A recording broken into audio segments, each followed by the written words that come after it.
Kaya, yun na nga nangyari. Ba't pinitin mo pa friendship? Ano to, teleserye? Kailangan talaga may abangan? At hindi mo nalang kasi direktang tinanggihan si Oliver? Oo nga. Baka naman mamaya humopla pa yun, no? Ay, alam ko na. Kaya siguro hindi ka makapag-no sa kanya. Kasi siguro may natitira ka pang feelings para sa kanya, no? Ano ba kayo? Sinabi na nga wala na akong feelings para kay Oliver, no? Eh, kung hindi ko lang siya nakasama nung New Year's, hindi ko siya papansinin. As in, zero emotions na ako para sa mokong na yun. I knew it!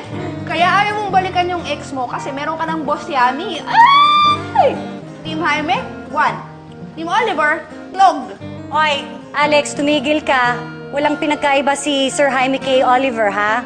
Pareho silang pasaway at pareho silang nang iiwan at paasa. Kaya pareho lang silang one all. One all sa pagiging pasaway. Alam mo, actually, tama ka, Rebecca, eh. Bakit ko ba sila pinoproblema? Eh, di magfo-focus na lang ako sa RTW line ko.